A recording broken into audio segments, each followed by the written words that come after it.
जामनी जामनी गांव की लड़की थी।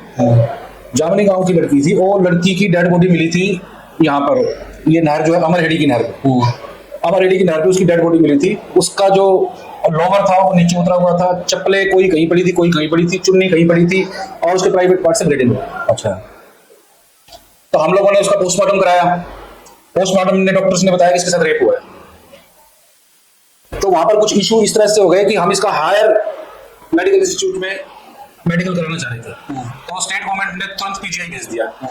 और सरप्राइजिंगली पीजीआई रोहतक में जब उसका मेडिकल हुआ, पोस्टमार्टम हुआ, ऑटोप्सी हुई उसकी, तो वहां पे डॉक्टरों ने प्रेस कॉन्फ्रेंस करके ये बोला कि इसके साथ कुछ नहीं हुआ लड़की के साथ। अच्छा, पहले रिपोर्ट तो रेप की है और उसके बाद जो रिपोर्ट है वो एक प्रेस कॉन्फ्रेंस है, उसमें डॉक्टर्स, बड़े बड़े डॉक्टर्स प्रेस कॉन्फ्रेंस कर रहे थे, इस लड़की के साथ कोई रेप नहीं हुआ। तो उसमें यानी कि जो बड़ी ताकत थी वो शामिल थी कहीं ना कहीं। आप देखिए ताकत का असर कैसा होता है कि डॉक्टर पोस्टमार्टम कर रहे हैं, पोस्टमार्टम करने के बाद डॉक्टर प्रेस कॉन्फ्रेंस करके करें नहीं नहीं ऐसा कुछ नहीं हुआ।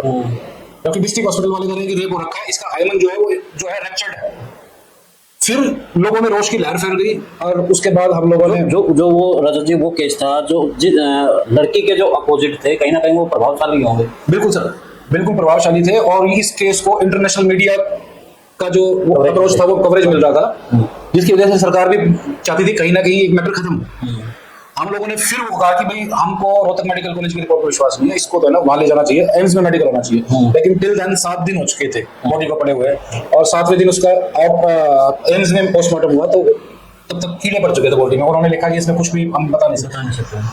तो राज्य सरकार की जो इन्वेस्टिगेशन थी उस केस को बंद कर दिया गया, अनट्रेस कर दिया गया, यानी कि उसको न्याय मिल नहीं पाया। नहीं मिल पाया। लेकिन उसमें मामले में हम सुप्रीम कोर्ट गए। सुप्रीम कोर्ट में हमने सीबीआई इन्वेस्टिगेशन में पिटीशन डाला और सीबीआई इन्वेस्टिगेशन में हमने जज साहब को बताया कि अगर ये सुसाइड है जैसा कि स्टेट पुलिस कह रही है तो सुसाइड, उन्होंने कहा था कि इसने ना जहर खा के सल्फास खा के सुसाइड किया है। अगर ये सुसाइड है तो इतनी गहरी नहर के किनारे है, पहुंचे कैसे है?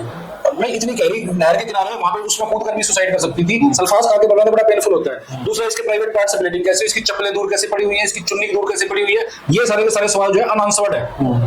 तो सुप्रीम कोर्ट ने हमारी जगह को सुन के और उस मामले में सीबीआई इन्वेस्टिगेशन को उस टाइम ऑर्डर किया। और इसी तरह का एक मामला बड़ा मशहूर हुआ था, मामला यहाँ पे हिसार का मामला था।